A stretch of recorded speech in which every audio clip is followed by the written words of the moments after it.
Check out all of John's work at 973ESPN.com. Follow him on Twitter at JF McMullen.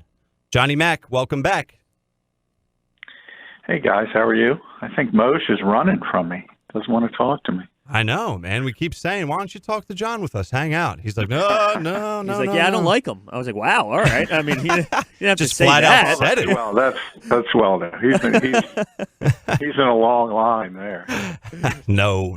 So the second day after now, the Eagles' big win, overtime win at the Link. Eagles, Agholor in stalemate. What do you think of that word being used with knee injury, as you wrote on 97.3 ESPN.com? No, the Eagles, there is no stalemate between the Eagles and Nelson Agholor.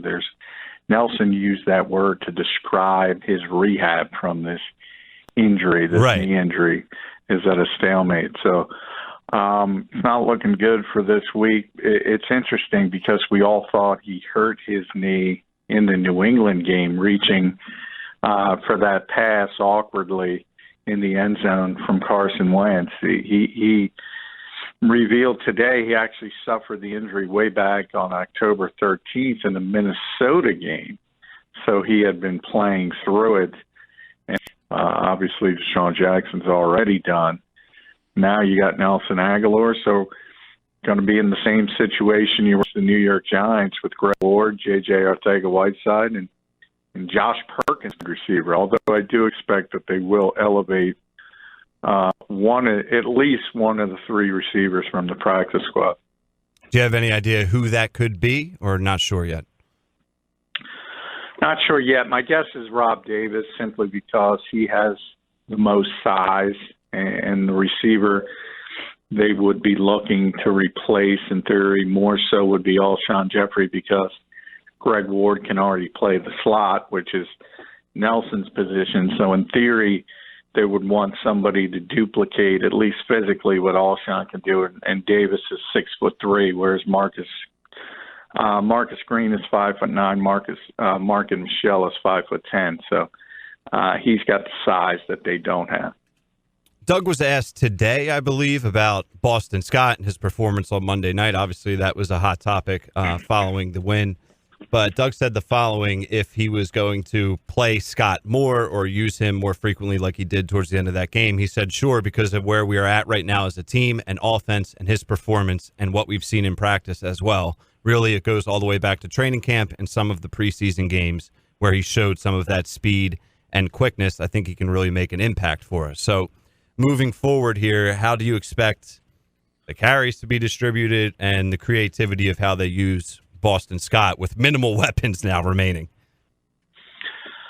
Well, I think Boston Scott depends on Jordan Howard and is able to go, that he's not going to play, or at least he's not going to play much.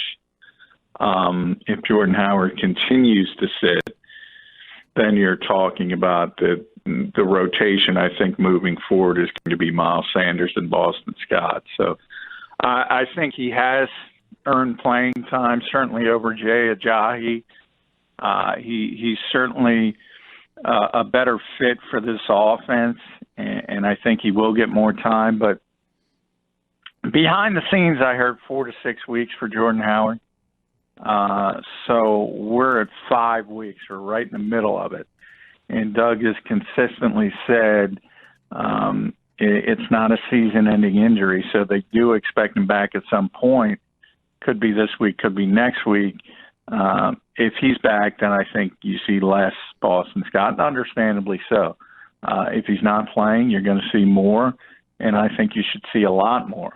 And hopefully the Eagles realize that.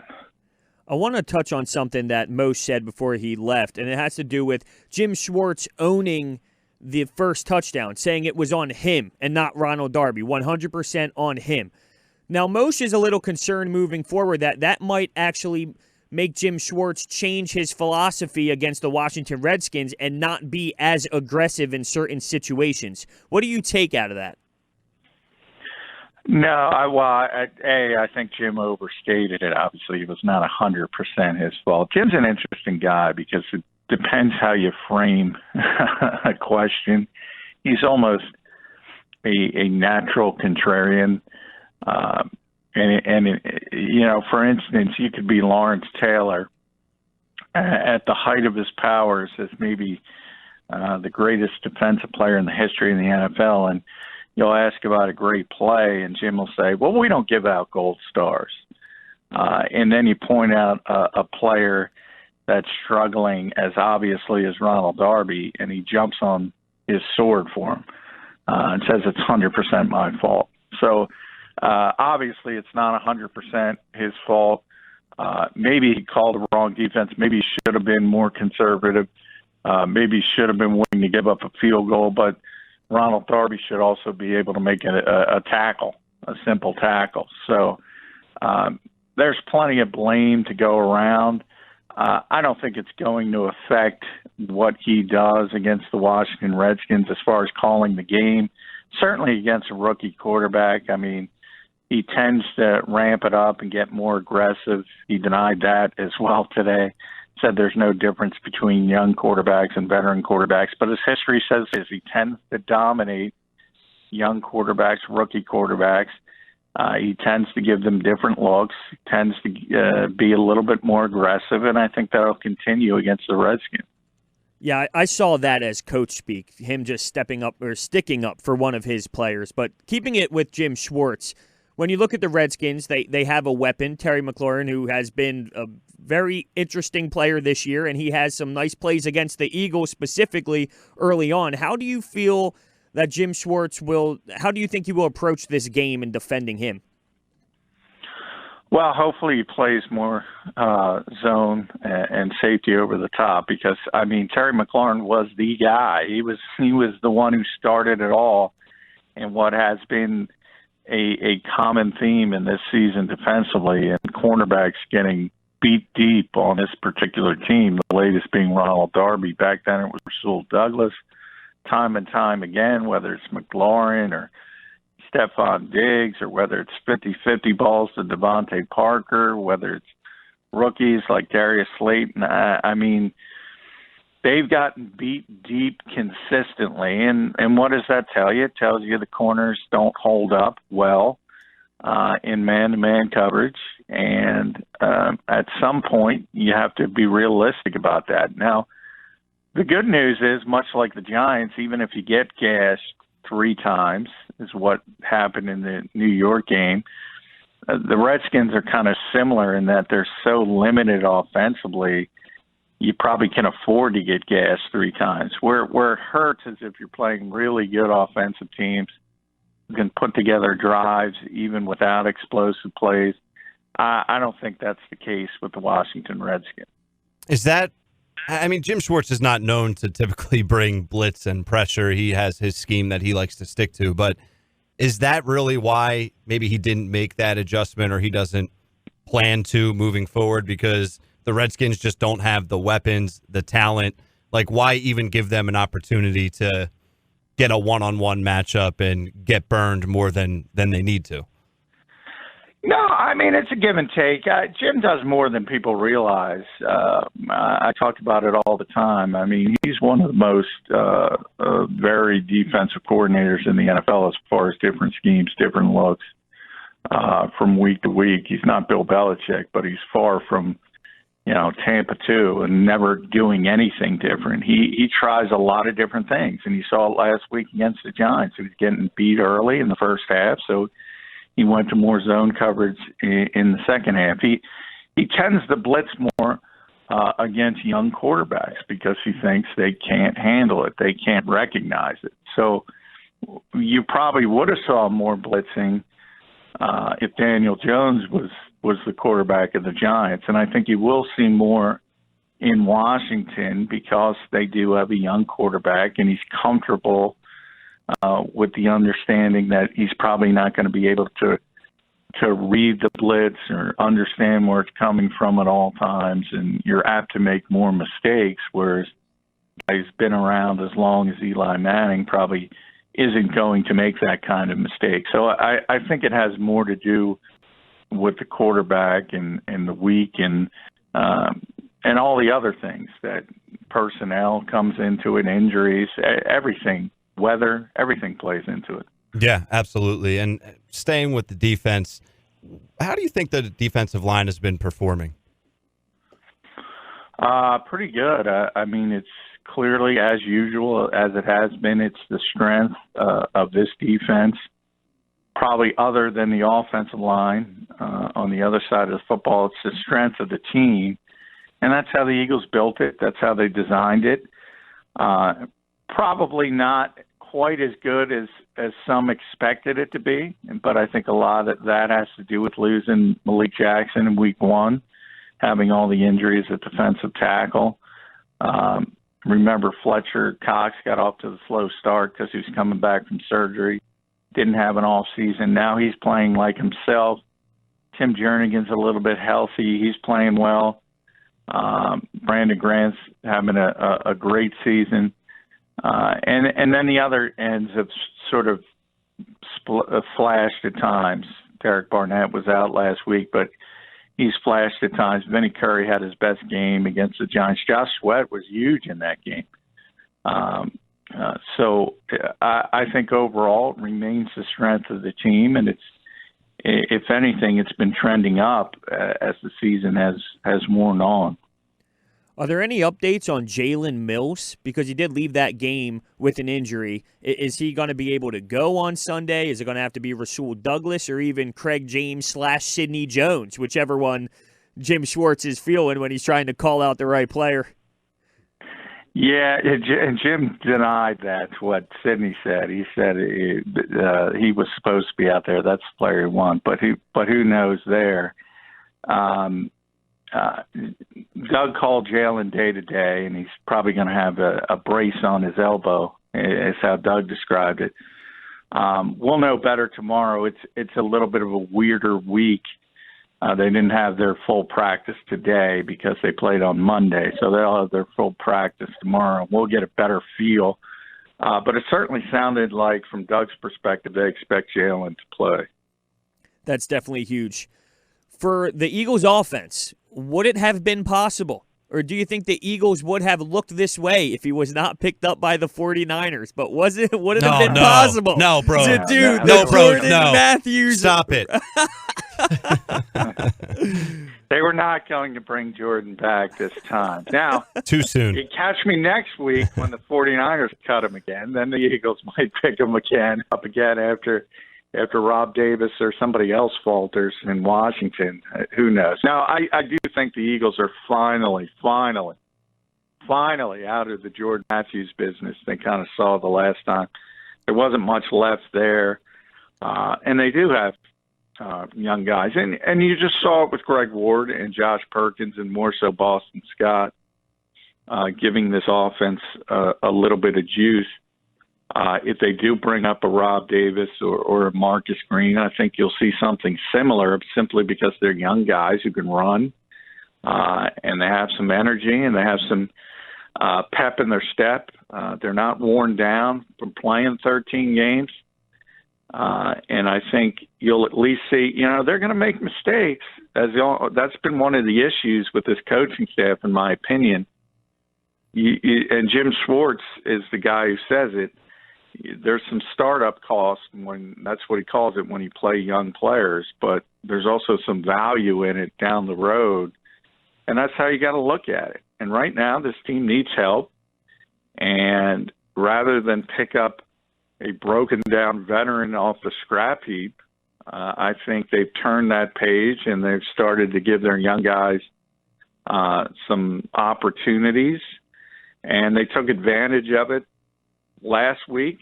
We'll see if they can take advantage of it again this week. We talked a lot earlier in the show, John, and we asked you this yesterday as well, just about Carson Wentz's best game of his career. We were all on the same page with, our opinion on that, and that's gaining way too much traction on like a national level. But besides the point, we talked about, Mosher brought this up. Is it fair for us to expect what we saw in the second half in the Giants game from Carson the remainder of the year with all these injuries now that continue to pile up? Just when you think it's at its rock bottom, the bottom goes lower with injuries related to this team. But how can we, what should the fans expect? Or not that we can ever tell them how to think or feel, but what should they expect from Carson moving forward? How do you feel about him moving forward after that, overtime win? Well, I didn't change my feeling on Carson as a whole. I thought it was a good fourth quarter football, a good overtime. But he was bad in the first half, and that tends to be, the supporting cast was bad in the first half. So I'm not a big guy that says, the quarterback is responsible for winning or losing. There's a lot of other people involved. For sure. Now, that said, you can criticize him when he plays poorly and say he plays well, and you can do both on Monday night. He played very poorly in the first half. He played great down the stretch. Now, with the playmakers around him, you're saying, well, can you judge him on the rest of the season? Kind of yes, kind of no. Should they beat the Washington Redskins? Should they be able to do enough? Yes. Should they be able to beat the Giants again in Week 17? Yes. So it comes down to Week 16. That's all you're talking about here, really. How are they going to play against the Dallas Cowboys at home during Week 16? And that's what it'll be judged on. So to me, that's what it comes down to. Absolutely, and that's a good point, because how does that matchup in Week 16 relate to this week in D.C.? Not at all, like fully focused. My point is with this question, do they have a specific game plan already in mind for Week 16, and maybe they're going to start to incorporate some things or try some things out against the Redskins this week? Well, no, I've always felt this 2-week period is more of a ramp-up to get ready for that game. So really what you want to do is sharpen up and play your best football, if that's possible, with the way the season has been going and all the changes that will continue, and sort of use it, for a lack of a better term, as a glorified scrimmage, and get ready for that one game, because that's what it's going to come down to. And if they're able to do it, and then you have to finish. I mean, they will have to beat most likely. They will have to beat the Giants again in Week 17. But again, that should be rather easy, even though it's on the road. Even though they took overtime, I keep saying it should be easy, and it should be easy on paper. But that's where you are. So I don't know if you can judge Carson Wentz with this group and be fair about it, because they are. I mean, there is no Alshon Jeffrey. There is no Deshaun Jackson. There is any Nelson Agholor, and people will laugh at that. But pick any team in the NFL. And as bad as the Eagles have played, San Francisco, whoever you think is the best team, will take their their best three receivers off the top.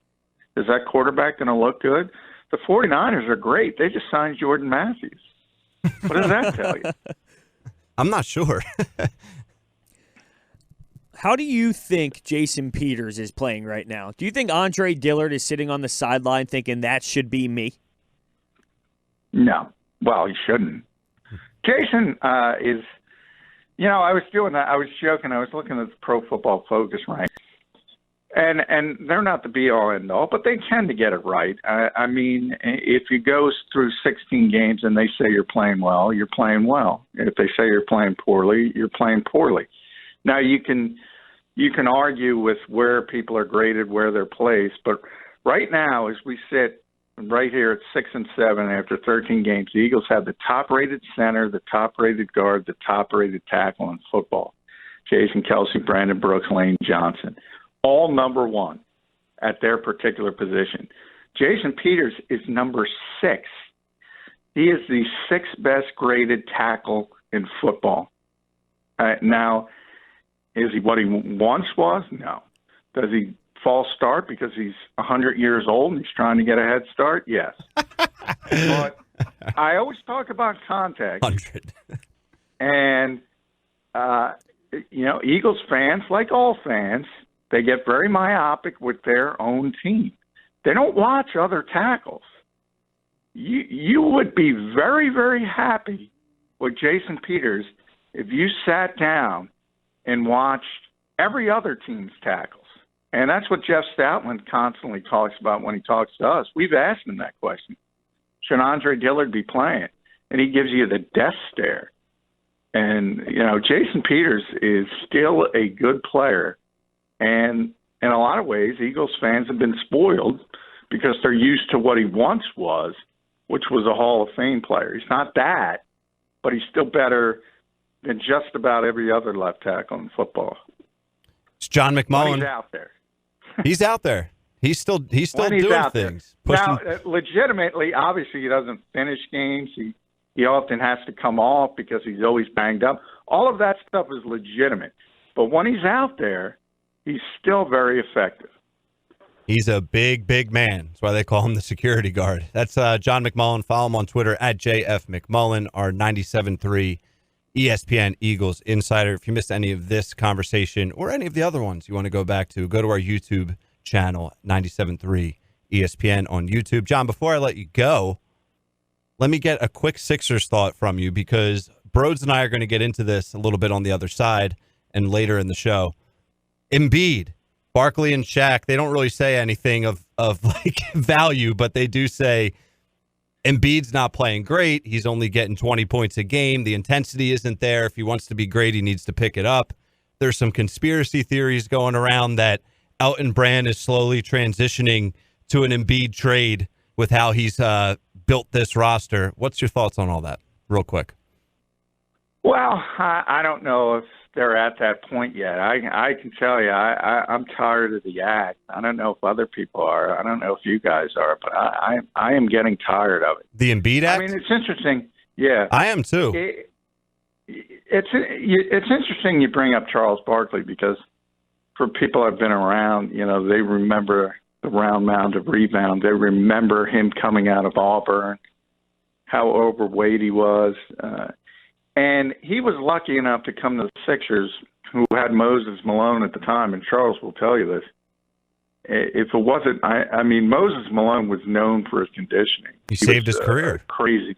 Yeah. And he taught Charles that from day one. Look, you got to get in shape. And if you don't, you're not going to last in this league. And we are where we are on Joel, and people talk about it, and they say in the off season he's doing this, he's doing that. And then you get to the season, and he's not in shape. The conditioning's not there. And there is no Moses Malone mentoring him. I'm sure Elton is doing everything possible because he was that type of player as well. But obviously the messaging is not getting across. So I don't know whose fault that is, because I'm not there every day anymore. But it's somebody's fault, and it starts with the player himself. I mean, he's got to mature to the point where he realizes that himself, and all the other stuff. I mean, to me, that's just white noise. He's got to get in condition. And I think it all starts there. And by the way, I'm not talking about condition because people say, well, you're fat, Johnny Mac. Yeah, I am fat. I'm not a professional athlete. Yeah. I'm talking he's in great shape for a normal human being. I'm saying a high-level NBA player. He's not in shape. Anyone that watches can see that Embiid is not in the shape that he needs to be in. I mean, that's pretty clear. And he doesn't seem like he's having fun anymore. He's not really himself. He looks lost. There's a lot of things that we could touch on. Unfortunately, we got to let you go. But, John, thanks as always, man. We appreciate it. All right. Thanks, guys.